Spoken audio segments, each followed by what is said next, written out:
Minasan, konnichiwa. Skip planet no shaharier desu. Yoroshiku onegaishimasu. Japanese ল্যাঙ্গুয়েজের আরও একটি ভিডিওতে আপনাদের সকলকে স্বাগতম। আজকের ভিডিওতে আমরা জাপানিজ কাউন্টিং শিখব। জাপানিজ প্রতিটি জিনিসের জন্য আলাদা আলাদা কাউন্টিং রয়েছে।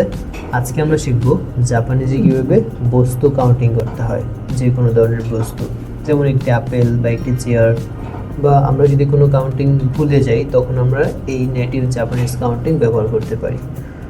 চলুন জাপানিজ নেটিভ কাউন্টিং শিখি। আমরা বাংলাতে যেরকম কোনো বস্তু গণনা করার সময় একটি বলি, একটি বা একটা, জাপানিজে এটাকে বলা হয় হিতোৎসু। হিতোৎসু মানে হচ্ছে গিয়ে একটি, হিতোৎসু, হিতোৎসু একটি। দুটিকে কি বলা হয়? ফুতাৎসু। হিতোৎসু একটি, দুইটিকে বলা হয় ফুতাৎসু। ফুতাৎসু মানে হচ্ছে দুইটা বা দুইটি। তারপর হচ্ছে তিনটি, তিনটিকে বলা হয় মিৎসু। মি ছোটসু এবং বড়ৎসু একসাথে বললে কি হয়? মিৎসু। মিৎসু মানে হচ্ছে তিনটি বা তিনটা। তারপর চারটিকে বলা হয় ইয়োৎসু।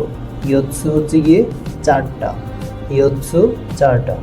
তারপর ইৎসুৎসু, এখানে সু দুইটা আছে, সু সু। ইৎসুৎসু হচ্ছে গিয়ে পাঁচটা, ইৎসুৎসু।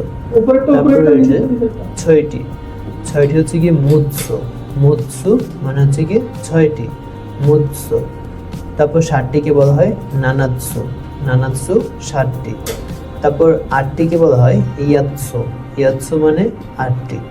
খেয়াল রাখতে হবে ইয়োৎসু এবং ইয়াৎসু দুটোর উচ্চারণ এর পদ্ধতি অনেকটা একই রকম, জাস্ট এখানে হচ্ছে ইয়োৎসু আর এটা হচ্ছে ইয়াৎসু, দুইটার মধ্যে যেন আমরা প্যাচ না লাগাই। তারপর নয়টিকে কি বলা হয়? কোকোনুৎসু। কোকোনুৎসু হচ্ছে নয়টি। দশটিকে কি বলি? দশটিকে বলা হয় তো। তো মানে হচ্ছে দশটি বা দশটা। এই ছিল জাপানিজের নর্মাল বস্তু গণনার যে কাউন্টিং পদ্ধতি সেটি। পরবর্তী ভিডিওতে আমরা আরও একটি কাউন্টিং শিখব।